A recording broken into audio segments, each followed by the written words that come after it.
depuis 93, 20 ans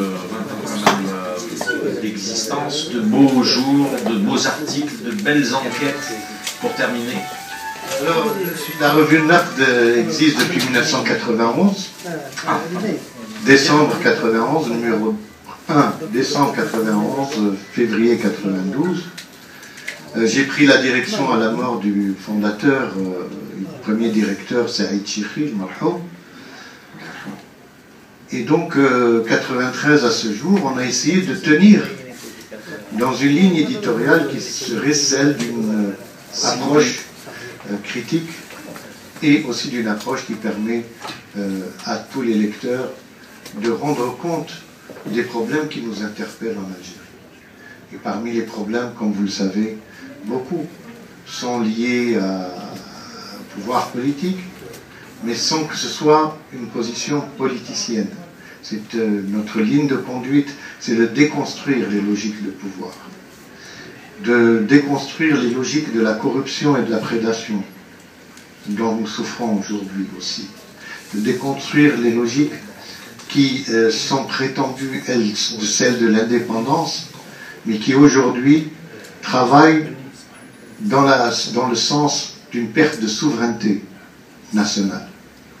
Donc aujourd'hui, nous sommes sous la menace d'une perte de souveraineté nationale, que ce fût au niveau territorial ou que ce fût au niveau du pouvoir souverain à l'intérieur ou à l'extérieur du pays. Donc tout cela sont des problèmes sérieux qui nous interpellent, qui nous menacent, pour lesquels on veut donner des éléments de savoir, de conscience, disons au moins de décryptage à la génération d'aujourd'hui.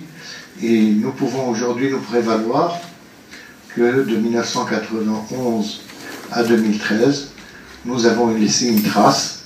Et le problème, et je vais finir avec ça, c'est qu'aujourd'hui, il y a des dizaines et des centaines d'abonnés à l'étranger dans des bibliothèques universitaires, des centres de recherche à la revue Naqd. Mais aujourd'hui, je peux le dire à vous, porteurs de parole dans la presse, aucune université algérienne n'est abonnée à la revue Naqd depuis 23 ans.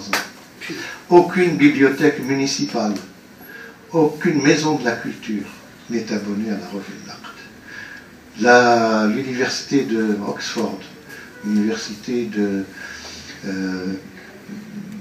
Harvard, des dizaines d'universités américaines et européennes sont abonnées à la revue Naqd, pas une seule.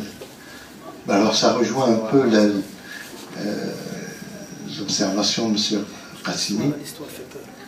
C'est qu'aujourd'hui, on ne veut pas que ce travail accumulé, ces signatures extrêmement importantes, à la fois nationales, maghrébines, internationales, parviennent à la nouvelle génération.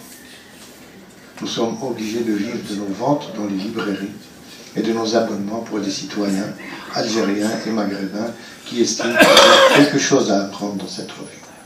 C'est avec ça que je finis.